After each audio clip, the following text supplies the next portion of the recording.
Lord again, a clap of praise. Come on. Thank you, Lord. Maayong aga sa tanan. Maayong aga sa tanan. Good morning. Again, it's so good to be in the house of God. It's a pleasure. It's an honor. No, it's a humbling experience again to share the word of God to you this very morning. No, it's been a while or every ang akon schedule diri together with Engineer Vincent. Si Engineer Vincent is every first, no, every second ako baw sang nagligad ng kanta gid si Engineer Vincent kuno. No, hamba ko sigundahan ko na guro ay no. Hindi ako magkanta diri.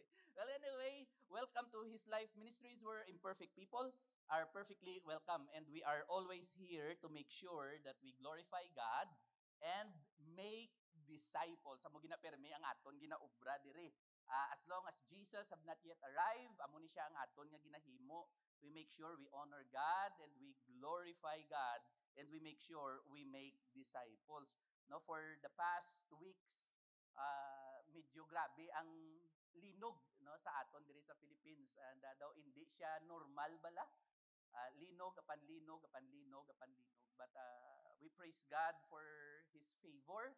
We praise God for His covering, no? Especially here, diri sa May Negros, diri sa Bacolod, and of course, we always remember our fellow Filipinos, no, that was affected by this tragedy.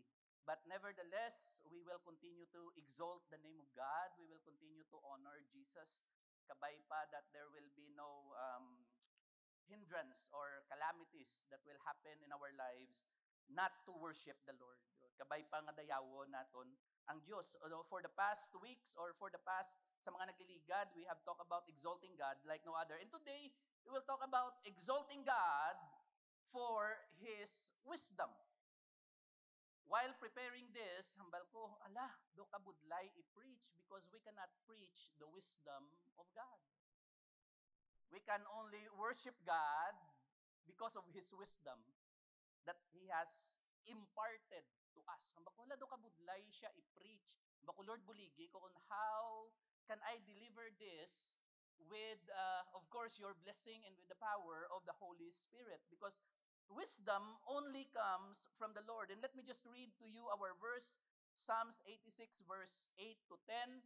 There is no one like you among gods, Lord, nor are there any works like yours. All nations whom you have made will come and worship before you, Lord, and they will glorify your name. For you are great, and you do wondrous deeds. You alone are God, and may the Lord add blessing to the reading of His Word. Brothers and sisters, just a little background. We know the story. This is written by King David. No, this is a plea, a prayer of plea to God that God will rescue him. So this was the story kasi niya nga ginalagas sa sang iya nga mga enemies. So there are two kinds of enemies nga nagalagas diri kay David during the time. Of course, maybe this was the time that King Saul ginalagasa to kill him. And another story is his son, si Absalom, where there was a rebellion during the time. And of course, by the skills, by the gift that the Lord has given to King David, supposed to be kaya yan niya perdihon ang nagalagas sa iya, but he just let go and allow God to do His work. The thing that good in the heart of King David is he knows how to worship God. In the midst of trials, in the midst of hardship, he knows how to bow down. He knows how to obey God. Because brothers and sisters, as what I have said, no man can fathom the wisdom of God. Wala gid. Bisan sin-o ang pinakamaalam nga tawo sa bilog nga kalibutan, no one can fathom the wisdom of God. Why? Because man is what? Finite being. May limitasyon ang aton nga panghuna-huna. May limitasyon ang aton nga tagipusoon. Hindi bala? Kisaga ni mahilig lang gid kitaya maghatag sa mga butang based on our own understanding. Based on the things that maybe we have experienced. in life. But God is so infinite that He created this universe. God is so infinite that He created you and me with wisdom. Do you believe that? That you are created by the wisdom of God? Kasi ang iba hindi magpati because of their experiences in their lives. No? Wala sila kapati because maybe of their status sa ila nga kabuhi. But today we will see that on how the wisdom of God created man and how we give back, no? Give back worship ang pagdayaw sa aton nga Dios. Because during the time when Job was being afflicted of all the things that happened to Job. By the way, Job is a good man, is a good person. He shunned evil. He makes sure that he offers a sacrifice of praise, a sacrifice of offering to God every single day. But when affliction comes to Job, his children died, ang iyang mga pagkabutang nagkaladula, and even his beloved wife tell him, curse God and die. Ay sus, nag-ano-ano man kayo mo. Katulon ka na. Damo ka na katul. No, nagkalamatay na ang aton mga kabataan. Sumpaan na lang na ang Diyos kag magpakamatay ka na lang. But of course, we know that the famous line, blessed be the name of the Lord. Not everything that we receive from God that are good. And sometimes there are things that does not favor us. Wala nagapabor bala sa aton nga kabuhi. Ay, hindi ta magpasalamat sa Diyos sina. But of course, the course of conversation together with the three friends of Job, ahay namangkot si Job. Sa kay God, Lord. Nga anatabo ni sa akon, nga may mga ano ni. Nga anagkalatabo ni, hagigin sabat sa sang Ginoo. Where were you when I laid the earth foundation? Sa diin kanoy, isang gin-create ko ang kalibutan, sa diin kasi na, tell me if you understand. Ginapakita lang di sang Ginoo that everything that is happening to a man's life must always be directed to worship. Baw, pastor, grabe, nagigakalatabo sa akon nga kabuhi. Dokis kabudlay nagid dayawon sang Dios. Mga kasakit, mga buta nga daw hindi ko maintindihan sa akon nga kabuhi ay abaw do kasakit nagid. Will I continue to worship God? So these are the things that we have sometimes or most of the time ask the Lord, especially when our lives turned upside down. Kabudlay-budlay magpamangkot sa nga mga butang, especially kisa sa mga pastors, sa mga man of God. But here, Job asked the Lord, and the Lord tell him, where were you when I laid the earth foundation? Sa diin ka, tell me. If you understand, kung naintindihan mo ang mga ginapanghimo ko sa imo nga kabuhi. And I hope and pray that we will understand that God is totally sovereign in our lives. That the only thing that we can do is just to bow down and worship Him. That's why siling diri ni David, nor are there any works like your works. Because David had done everything. He is king. David knew that when God did something, it was glorious. Galing lang, bangod sang aton finite mind, because of our understanding, we thought God is angry with us. Hindi bala? Lord, ginkuha mong bata ko. Lord, ginkuha mong asawa ko. Lord, ginkuha mong bana ko. Lord, ginkuha mong pagkabutang nga dear sa akon nga tagipusoon. But until and unless, like David, he knew that when God did something, it was glorious. But as what I have said, because of our finite mind, mangakig kita. When the time that God said to Abraham, offer Isaac, which is very dear sa iya nga tagipusoon, wala na nagpangduwa-duwa si Abraham. He immediately offer Isaac because he knows that when he offer Isaac, it is a form of worship. It is a form of obedience to God. That is why tell the person beside you, do you still have Isaac in your heart? Hambala siya, be? Oo, pastor, do kadamo. Even I, tod na to mga utod ko sa Ginoo, bisan ako. No? May mga Isaac ako sa akon nga tagipusoon. Nga kisado ka budlay ilay down sa kay Lord in exchange of total worship to Him. It had the imprint of His glorious character upon it and could not be compared to the works of man. The works of God in each and everyone's heart could not compare to the work of man nga ginplastar sang Ginoo sa aton nga kabuhi.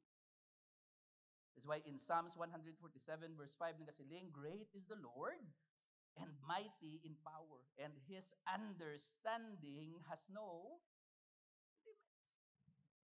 That's why ang ato nilang gid nga himuon is just pause and just thank God for His reverence and His sovereignty in our lives. The wisdom of God reveals itself in every detail of our being. I don't know if you believe that. No, that in every detail of our being, the wisdom of God reveals itself sa aton. God created man very, very unique. Remember when God created ang kalibutan? In the beginning, God said, let there be, let there be, let there be.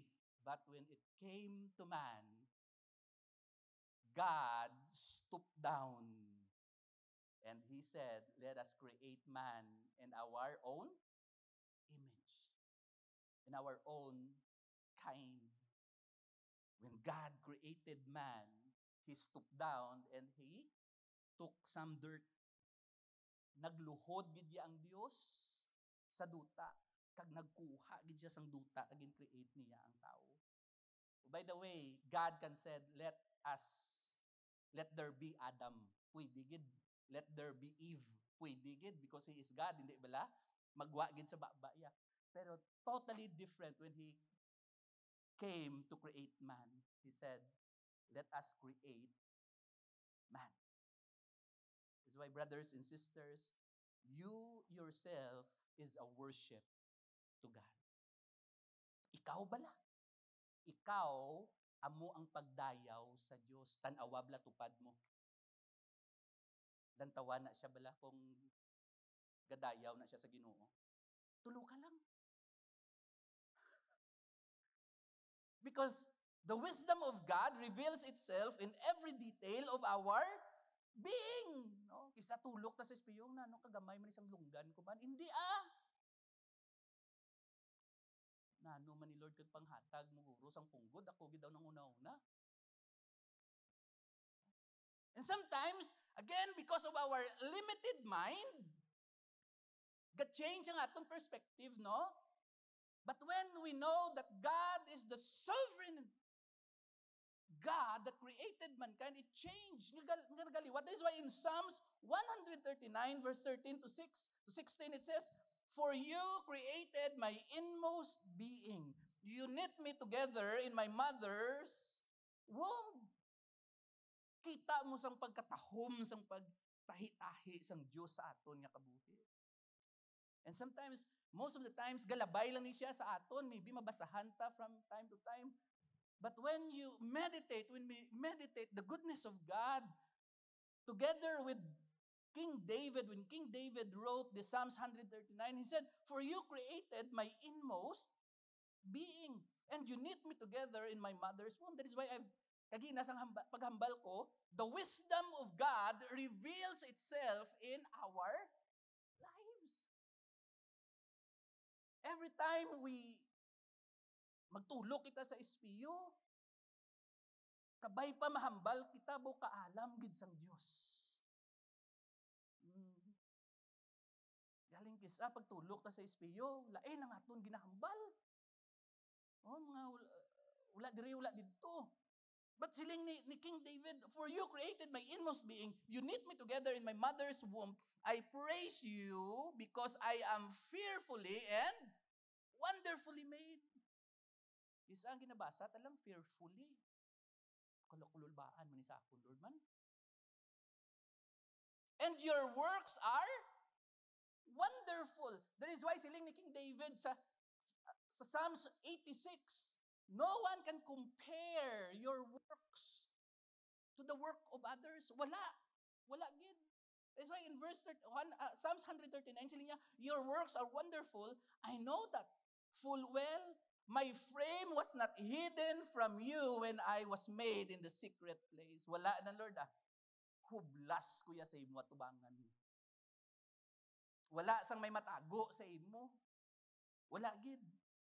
When I was woven together in the depths of the earth, and your eyes saw my unformed body, the time when that conception nag-abot sa tiyan sang akon, Iloy, nakita mo na gid kuya, Lord. For 9 months nga nagalibot-libot ko da.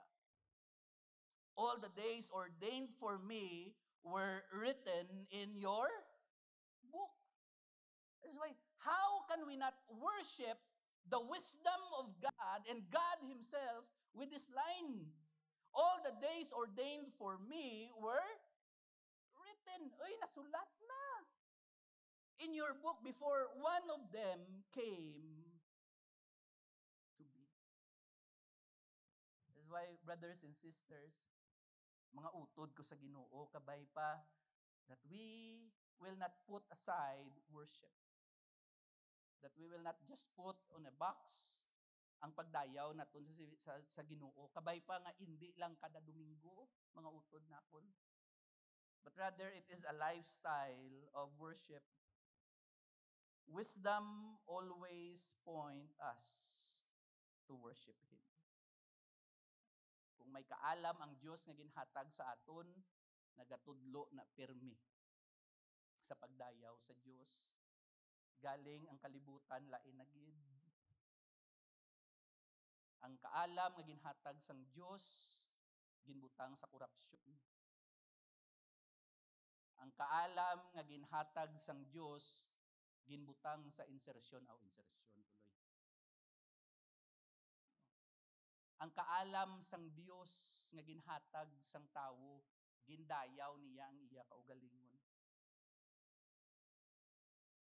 Nagguba. And we know the reason sin destroys the wisdom of God na ginhatag niya sa tawo. This is why supposed to be the wisdom always point us to worship the Lord. And it is our responsibility as Christians that we have to honor God. We have to make sure that wisdom must be seen in us in honoring our Lord and Savior, in honoring God that created the heavens and the earth.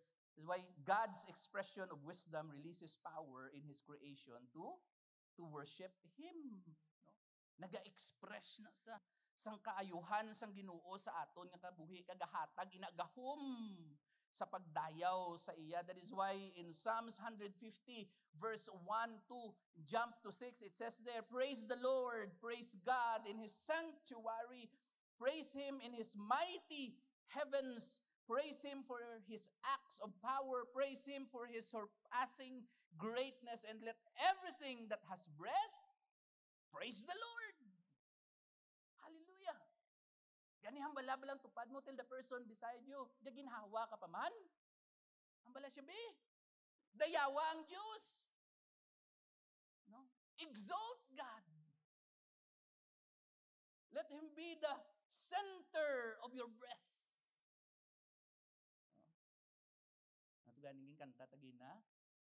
It's your breath in our lungs, so we pour out our praise to you only. No? Kisa sa nagapangaluyag, daw hindi ako kaginhawa kung hindi ta ka makita. Miya mo na nga linya? Kadlaw lang ng clipboard sa akin.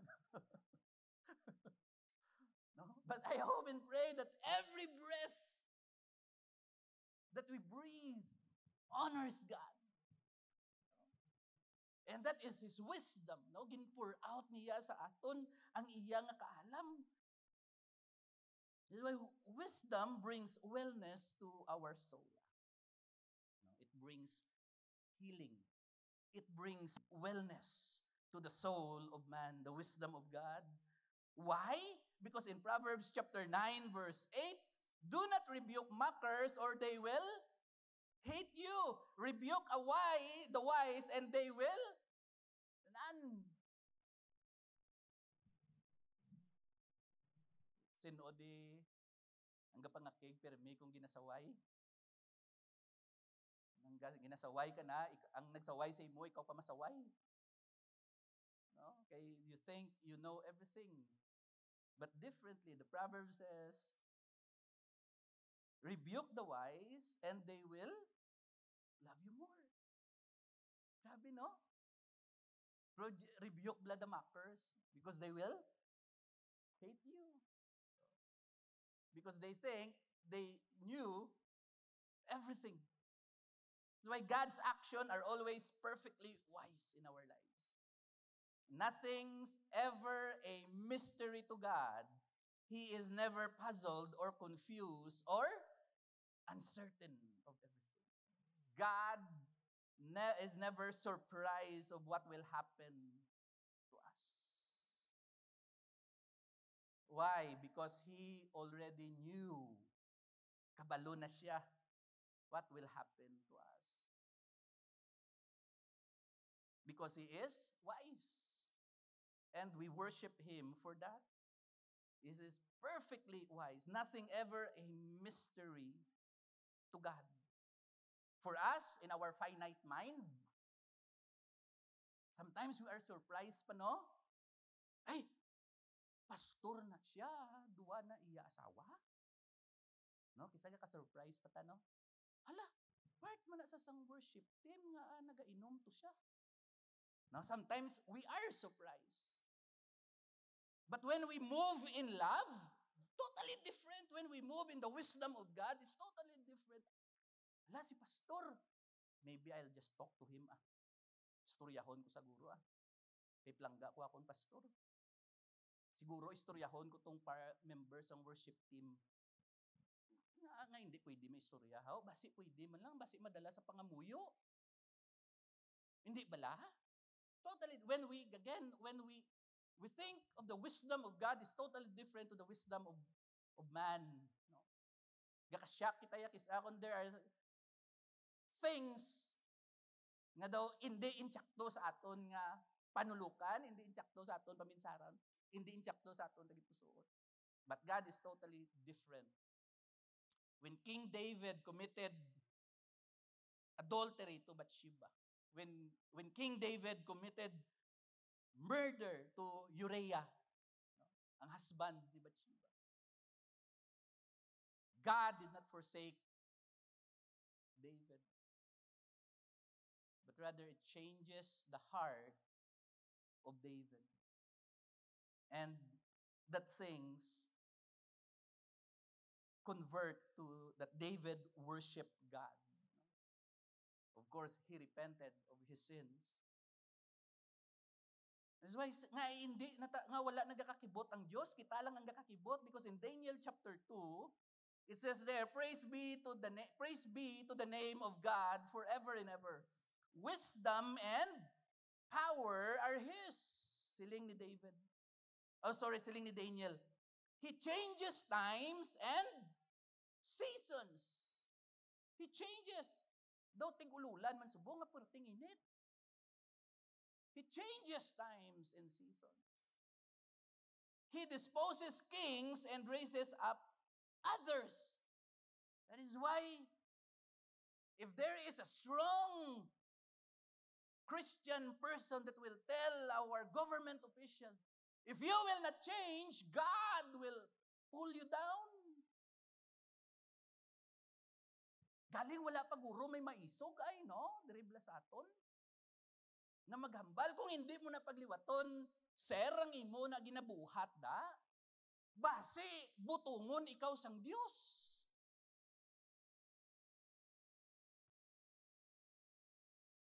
Baw kasadya siguro kung may matabo siya. Hindi pa ako isog, di mo. Isog pa gani asawa ko. O tadlong nga, wali-wali ako, hindi gani, butungon ta kada.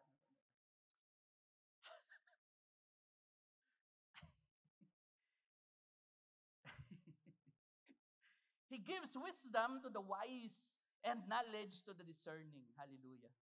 And He reveals deep and hidden things. Hidden things, gina-reveal ni Lord. And He knows what lies in darkness, and light dwells with them. So God is never surprised because He is a God of wisdom. God's wisdom is very deep. So deep that His judgment are unsearchable. Fuerte. That's why, again, the only thing that we will do is to make sure to follow His precepts and to worship Him. That's why, let me just borrow iyan ni Charles Ryrie. The wisdom of God tells us that God will bring about the best possible result. Ha? Kalaw, ay nasang kakalatabo sa akong kabuhi.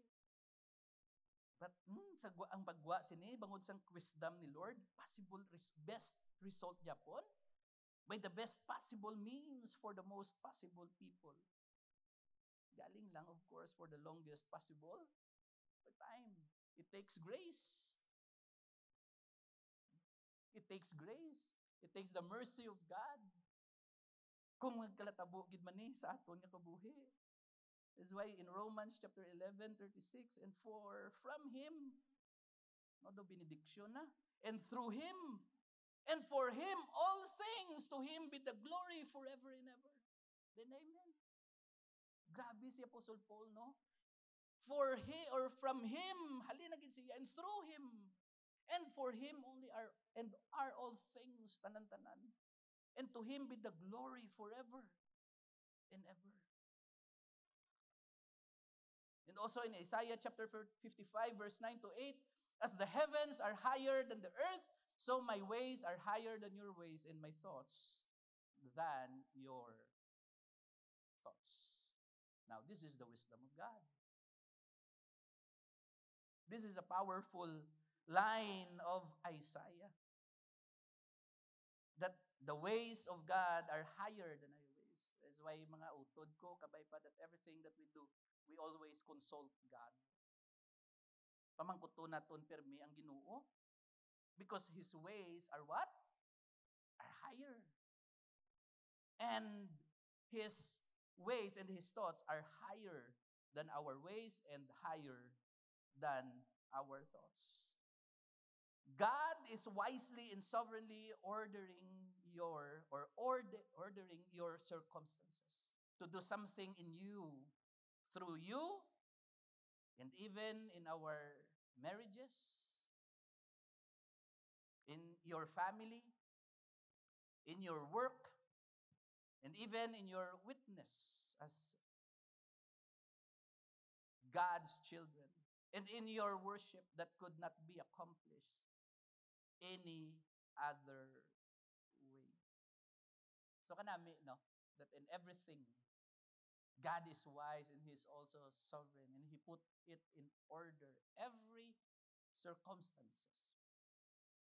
Whether maayo or whether daw hindi maayo sa aton nga marriage, sa pamilya ta, sa trabaho ta, no?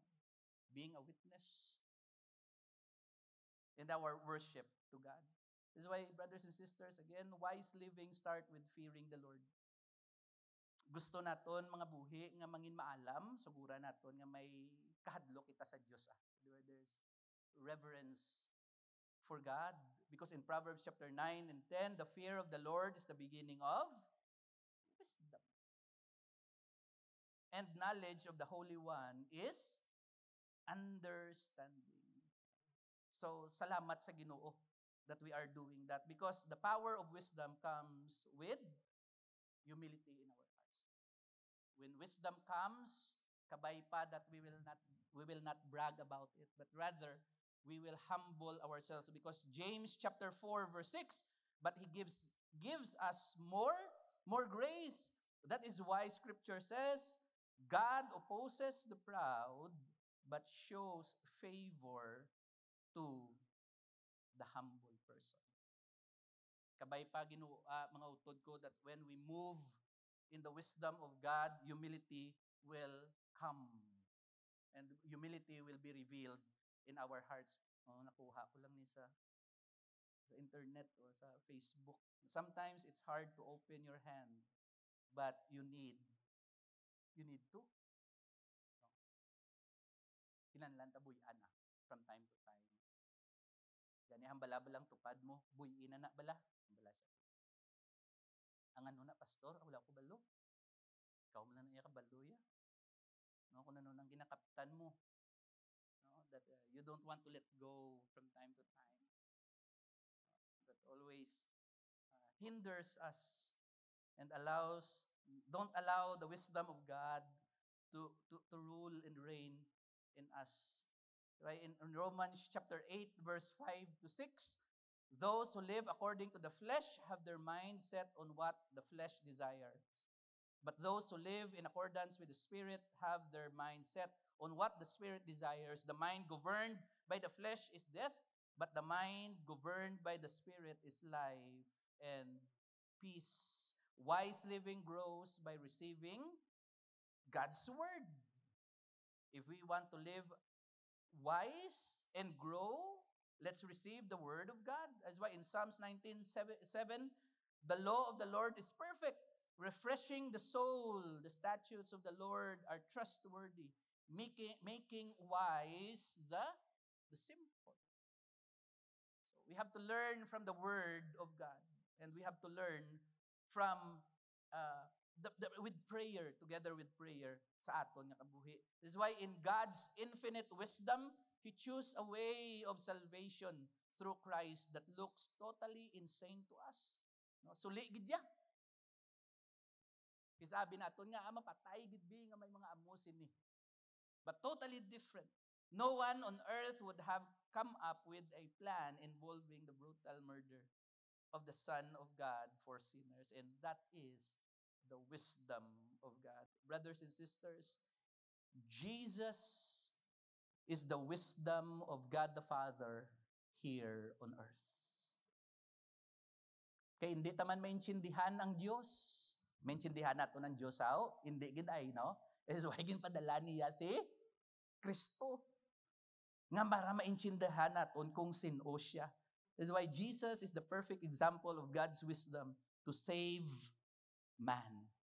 Through His death, He was exalted.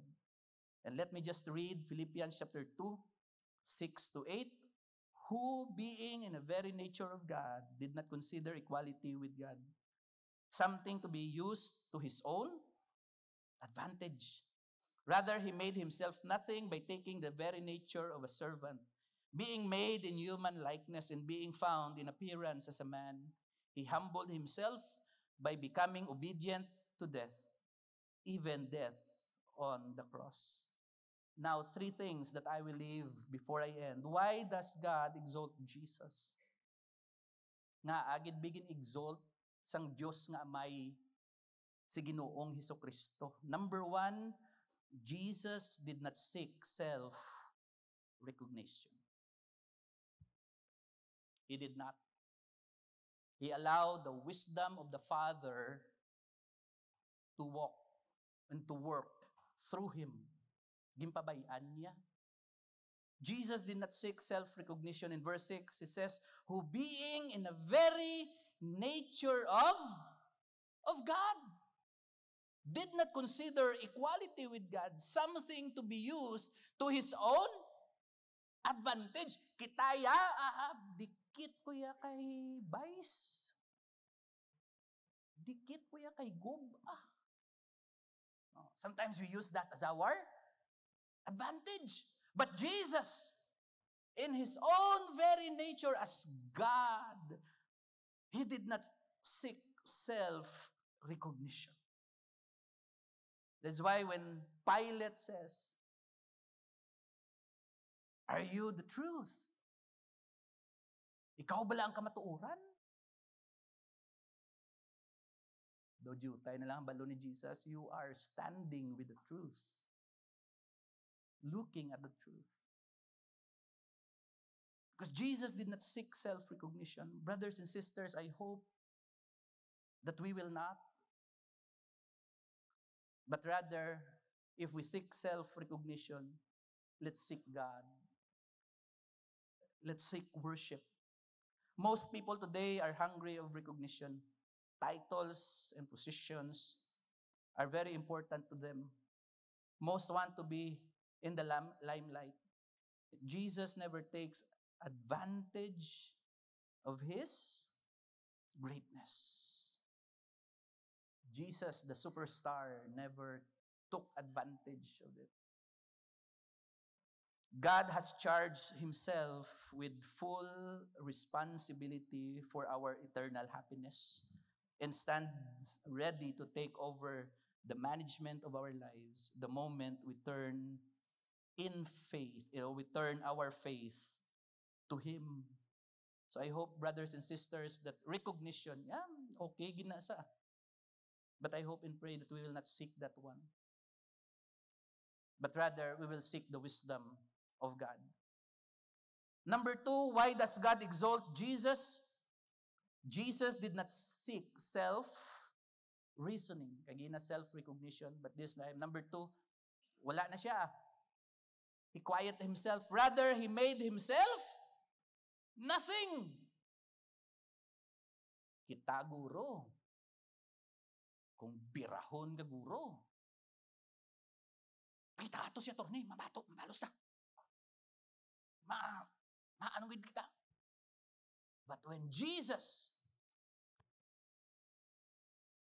was being charged of things nga wala yaman gani ginhimo, wala na sa nagpangita nga mag-reason out. Rather, he made himself nothing by taking the very nature of a servant. Being made in human likeness, God, sa pinakanami nga lugar, nanaog, nanginpigado, ginpatay, kay bangod lang sang chismis, did not say anything. Gani ang balablang tupad mo. Pwede mo mahipos, imo ba sang makadali. Bala siya bla. Basilain na yung buot nyo silingon, ha?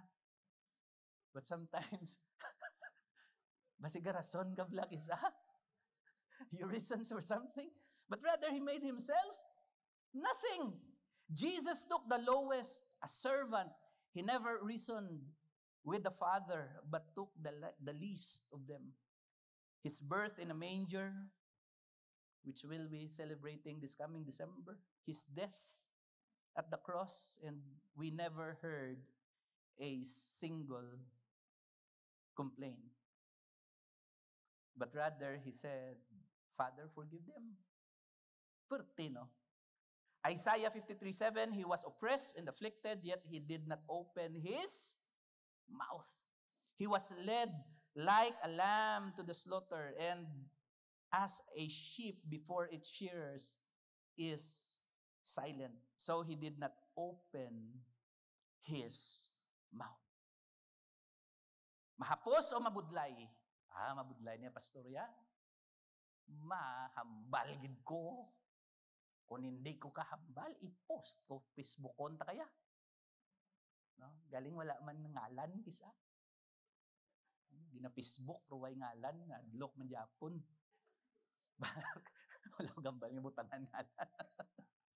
But Jesus did not speak a single word.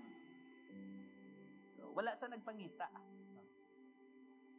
And number 3, as I end, why does God exalt Jesus? Jesus did not seek self-reputation. And being found in appearance as a man, he what? Humbled himself by becoming obedient to where? To where? To death. Oh, grabe. Even death on the cross. Wala na sa reputasyon na ni ginaano naton, pastor. Nabasa na ko. Nabasa na ko. Hindi naging ko dikalin. Nabasa naging ko. No. Siling ni Jesus, no, wala. I have to humble myself. Become obedient to the cross. Jesus lost all his reputation. Ang Passion of the Christ gani, may tabon pa si Jesus. But in reality, Jesus exposes himself. Wala tabon. He was put to shame. And his reputation was destroyed. That is our Savior. He was put to shame, but he only said, Father, forgive them, for they do not know what they are doing. Well, wisdom takes place when we forgive. Tuod na. If there is no forgiveness, I think daw hindi kita pa maalam. But again, forgiveness takes place when wisdom is already in our lives. That we have to choose. Now, do you still want to be recognized in the ministry, your job, in the community, by your friends, your school? What are your reasons not to fulfill God's calling in your life? Do you still wrestle with God? And are you still holding on to your reputation, your status in life? May I request everybody to please stand.